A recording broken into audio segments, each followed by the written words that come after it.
Captain Jack Thompson of the Earth vessel. Mary Wanderer squinted at the holographic display, trying to make the three blurry red dots resolve into a single image. Maybe he shouldn't have had that fourth whiskey.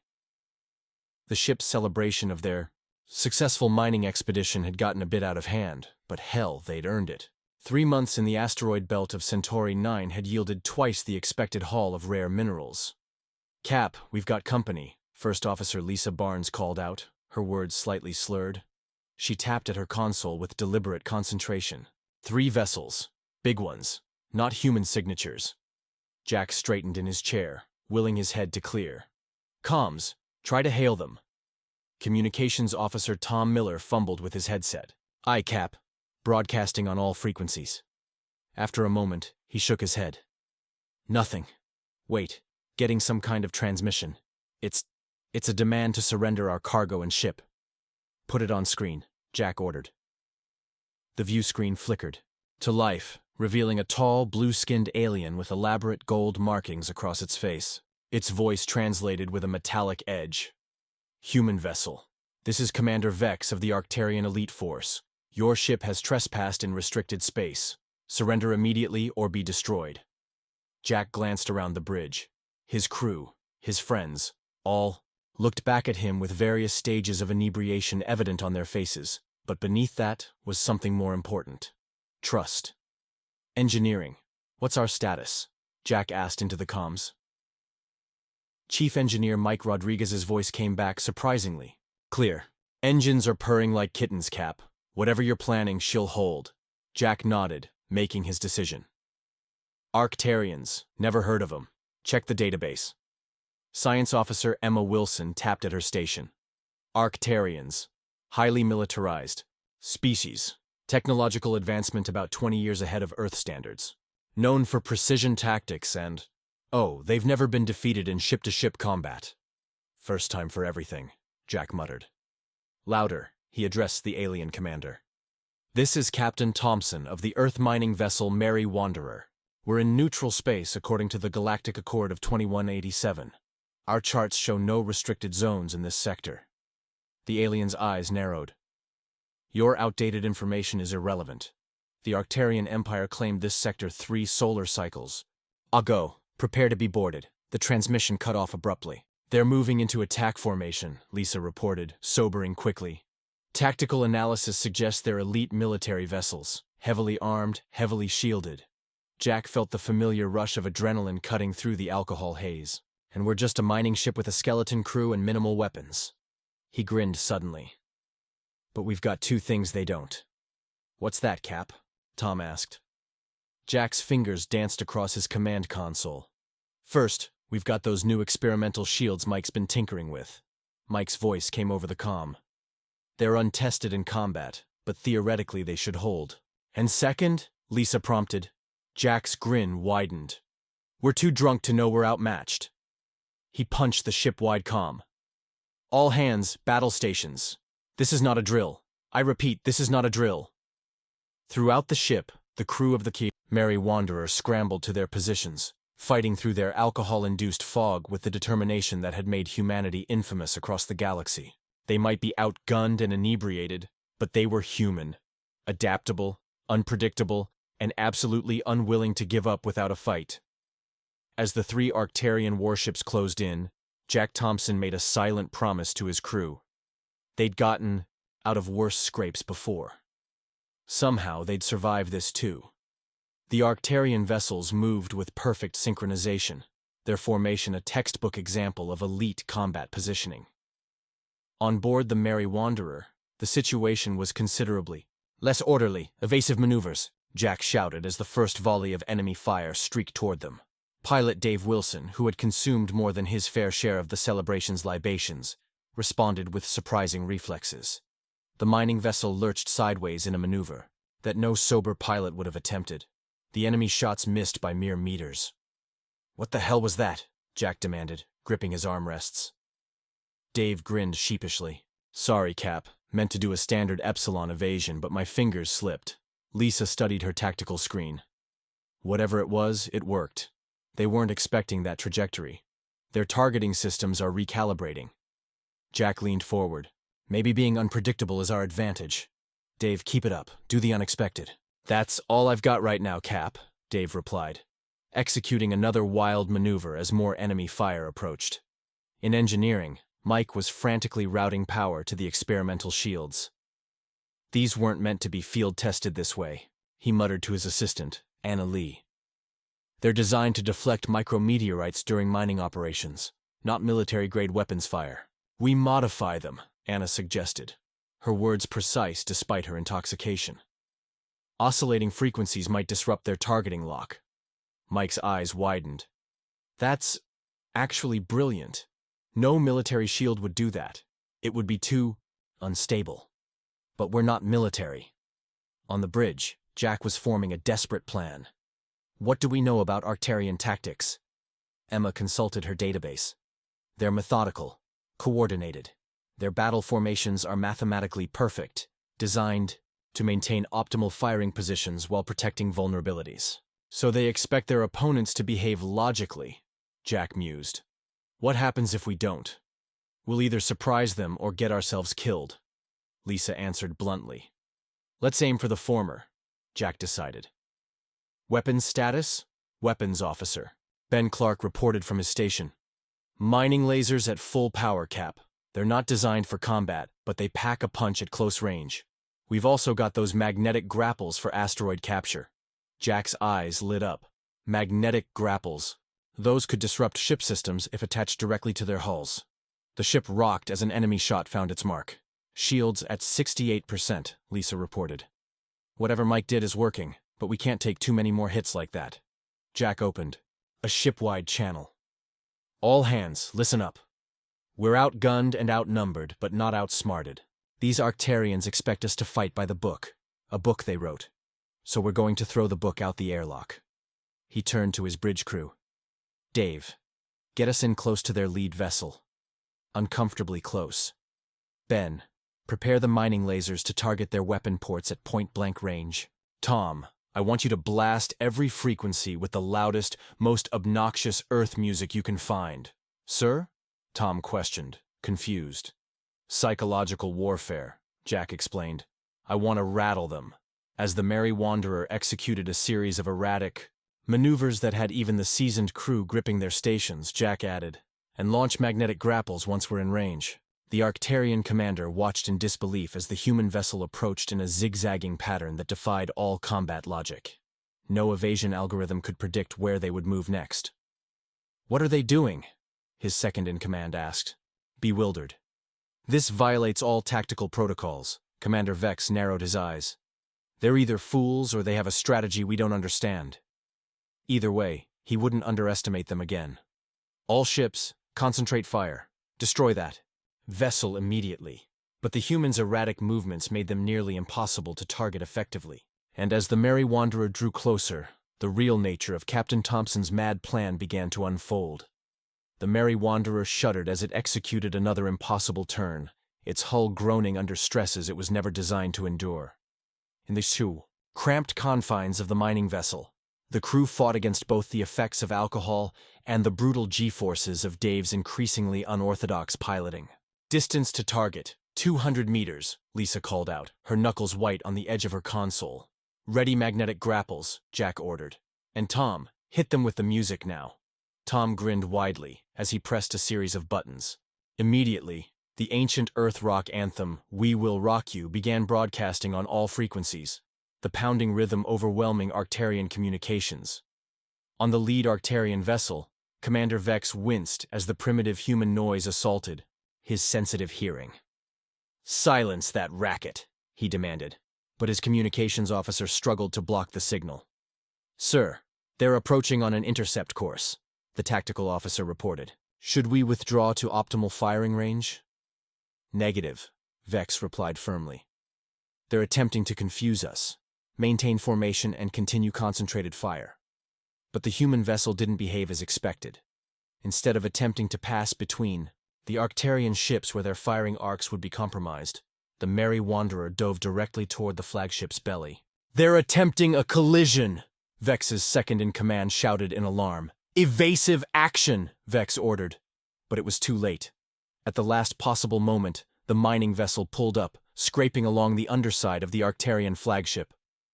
As it did, multiple magnetic grapples fired, attaching to the alien vessel's hull with powerful electromagnetic fields.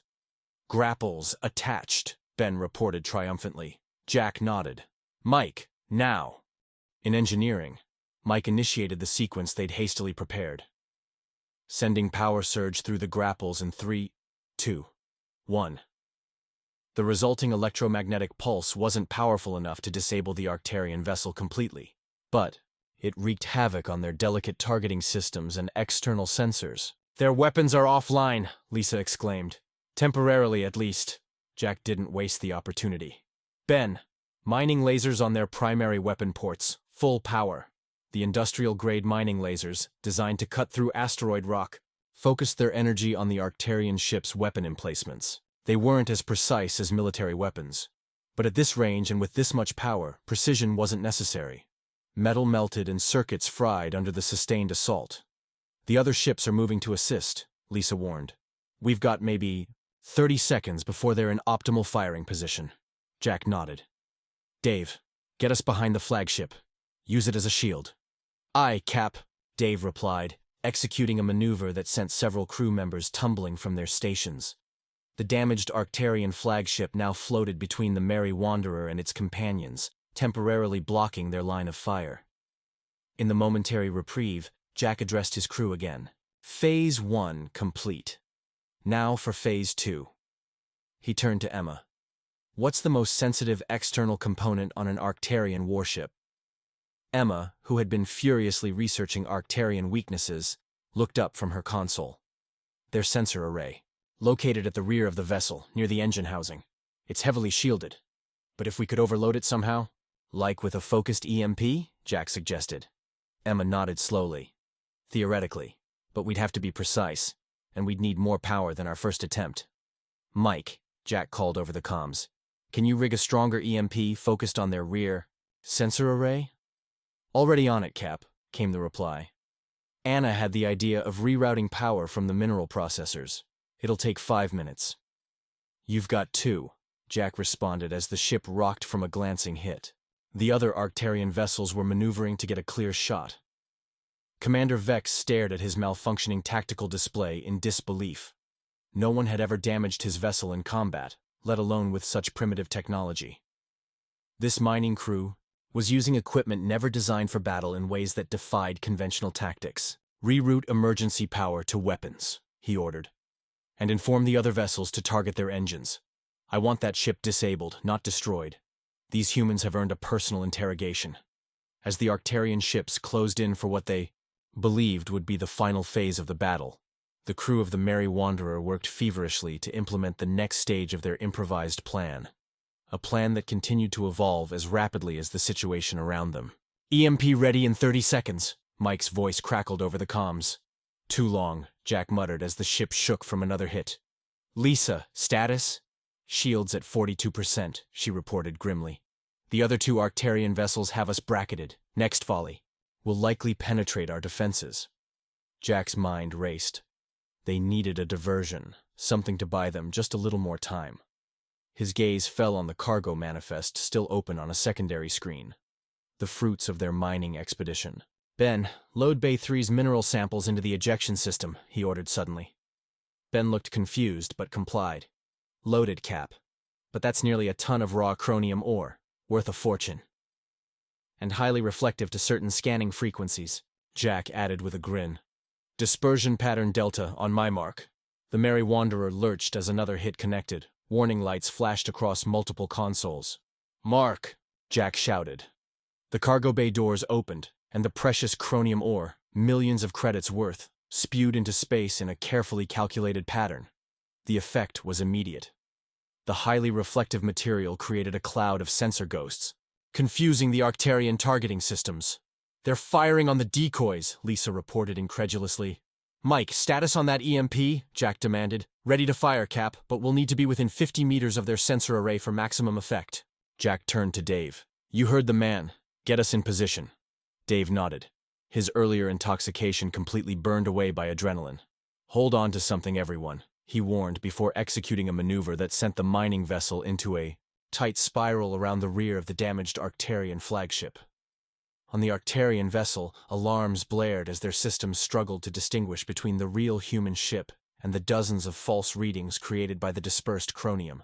"Target the largest mass," Commander Vex ordered in frustration.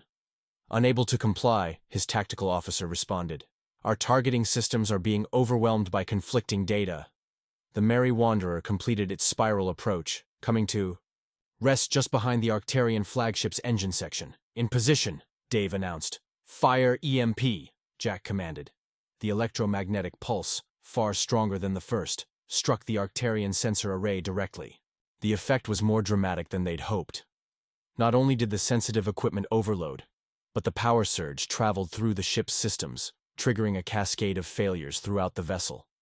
On the Arcturian bridge, consoles exploded in showers of sparks. Emergency lighting activated as main power failed. "What have they done?" Vex demanded, helping a fallen officer to his feet. "Sir, we've lost main power, weapons, and propulsion," his second-in-command reported. "Auxiliary systems are coming online, but it will take at least 10 minutes to restore basic functionality." Vex's face darkened with rage. "And the other ships? Still operational, but they're having difficulty targeting the human vessel through the debris field." Back on the Merry Wanderer, the crew watched in amazement as the mighty Arcturian flagship drifted powerless before them. "We actually disabled an Arcturian warship," Emma breathed in disbelief. "With mining equipment and bar tricks." Jack allowed himself a moment of satisfaction before addressing the reality of their situation. "We've bloodied their nose, but we're still outnumbered, and that chromium cloud won't confuse them forever." "So what's the plan, Cap?" Lisa asked, already knowing the answer wouldn't be retreat. Jack studied the tactical display. The other two ships are still coordinating their efforts. They're so used to fighting as a unit that they're handicapped when one of them is disabled. A slow smile spread across his face. "I think it's time we introduced some chaos into their perfect formation." He opened a channel to engineering. "Mike, how much of that ore do we have left?" "About 3 tons in Bay 4, came the reply. "Why?" "I need you to rig it with our remaining explosives. Nothing too powerful, just enough to create a spectacular light show." Understanding dawned on Mike's face. A flashbang in space. Brilliant. As the crew prepared for the next phase of their unlikely battle, Jack opened a direct channel to the disabled Arcturian flagship. "Commander Vex," he said, injecting confidence into his voice. "Your ship is disabled, and we've just demonstrated what a bunch of primitive humans can do when backed into a corner. Care to reconsider your demands?" The response was immediate and filled with cold fury. "This battle is far from over, human. My other vessels will destroy you, and I will personally ensure your crew suffers before execution." Jack sighed theatrically. "I was afraid you'd say that. Have it your way." He cut the transmission and turned to his crew. "All right, people. Time for the finale. Let's show these Arcturians why humans are the most feared species in the galaxy. When we're cornered, creative, and just a little bit tipsy." "Explosive-rigged ore, ready for deployment," Mike reported from engineering. "I've set them to detonate in sequence, rather than all at once. Should create quite the light show." Jack nodded in approval. "Perfect. Lisa, what's the status of the other Arcturian vessels?" "They're regrouping," she replied, studying her tactical display. "Looks like they're preparing for a coordinated attack run from opposite vectors. Classical pincer movement." "Predictable," Jack commented. "Dave, on my mark, I want you to take us into a vertical climb relative to their approach plane. Ben, be ready to deploy the rigged ore directly in their path." "They'll just avoid it," Ben pointed out. Jack shook his head. "Not if they can't see it coming." "Tom, prepare to broadcast a focused EMP burst aimed at their forward sensors just before we release the ore." Tom blinked in surprise. "That might actually work. Their sensors would be temporarily blinded. And when the explosives detonate," Lisa continued, catching on to the plan, "the light flash would further disorient their optical systems, leaving them flying blind through a debris field," Jack finished with satisfaction. "Exactly." The bridge crew worked with newfound coordination. their earlier inebriation replaced by the clarity that came with fighting for survival. The Merry Wanderer hummed beneath them, systems pushed to their limits but somehow holding together. Arcturian vessels beginning their approach, Lisa announced. 20 seconds to optimal attack range. Jack tightened his grip on his armrests. All hands, brace for high G maneuver. Dave, take us up on my mark. He waited until the enemy ships had fully committed to their attack vectors. Mark!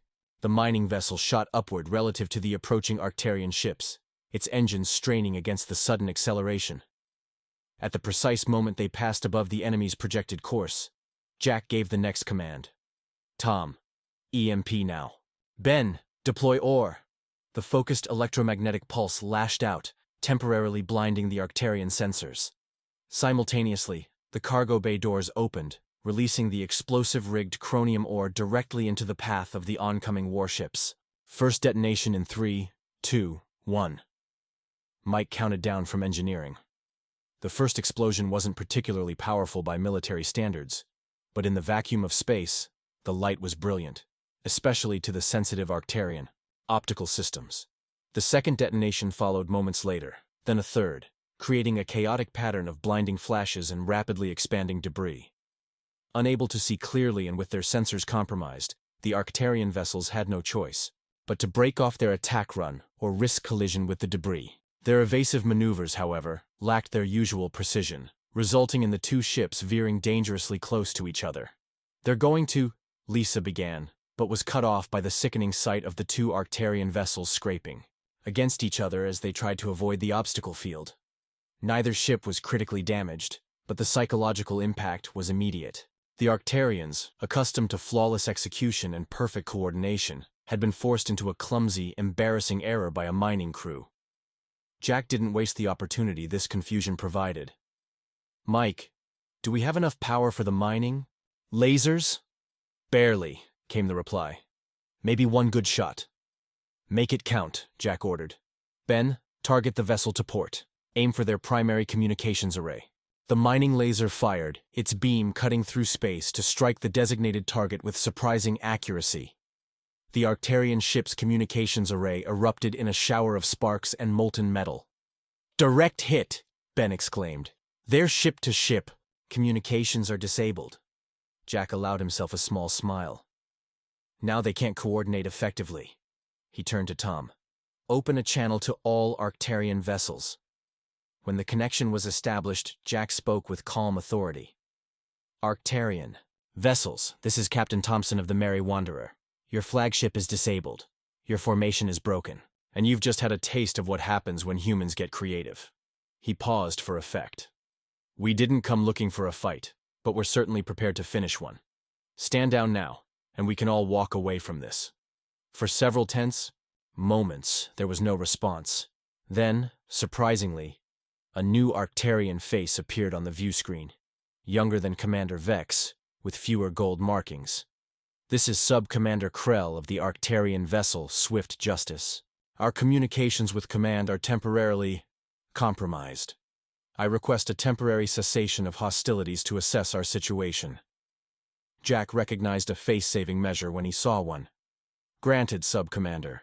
We will maintain our current position and take no offensive action while you assess. As the transmission ended, the bridge crew of the Merry Wanderer exchanged looks of cautious optimism. Did we just win? Dave asked incredulously. Not yet, Jack replied carefully. But we've convinced at least one of them that we're not worth the cost of continuing this fight. Now, we need to convince Commander Vex. As if on cue, the view screen flickered again, and the familiar face of the Arcturian commander appeared, his expression a mixture of rage and reluctant respect. Captain Thompson, he began, his voice tightly controlled. It seems I have underestimated your species. Commander Vex's image on the view screen remained rigidly composed, but Jack could detect the underlying fury in his eyes. This was a being unaccustomed to defeat, particularly at the hands of what he considered an inferior species with inferior technology. I propose a truce, Vex continued, the words clearly difficult for him to speak. You will be permitted to leave this sector without further incident. Jack leaned forward in his captain's chair, maintaining an outward calm he didn't entirely feel. A generous offer, Commander. But there are a few issues we need to resolve first.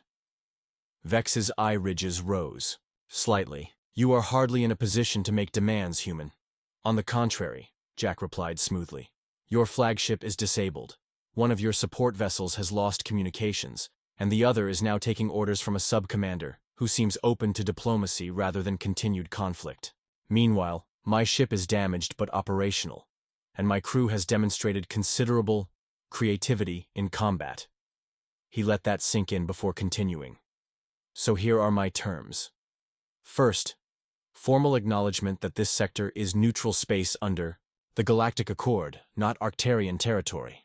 Second, compensation for the chromium ore we were forced to use in our defense. Current market value should suffice. And third, a guarantee of safe passage for all human vessels through this region in the future. The Arctarian commander's face darkened. You dare? I dare, Jack interrupted firmly.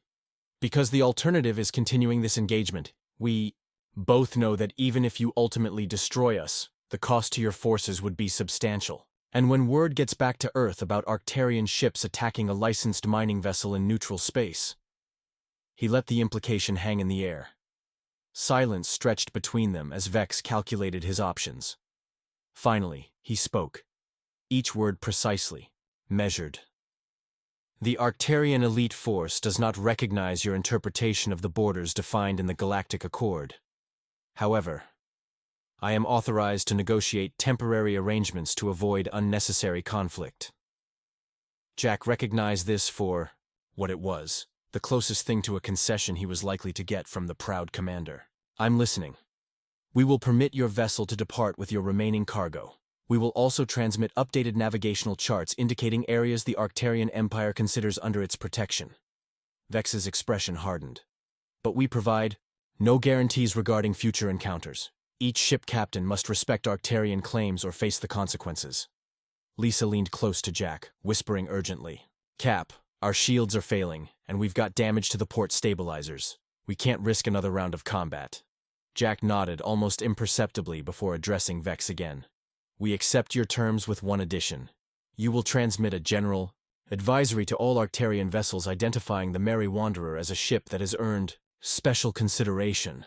A flicker of something, perhaps reluctant respect, crossed Vex's features. Agreed.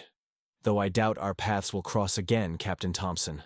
For both our sakes, I hope you're right, Jack replied. Transmit those navigational charts, and we'll be on our way. As the communication ended, the tension on the bridge noticeably eased. The crew exchanged relieved glances, hardly believing they had survived an encounter with the legendary Arctarian elite force. Set course for the nearest Earth outpost, Jack ordered Dave. Best speed our engines can manage. Aye, Cap, Dave responded, plotting the course. Though best speed isn't what it used to be. Engine efficiency is down about 30%. Jack nodded, then addressed the entire crew. Well done, everyone.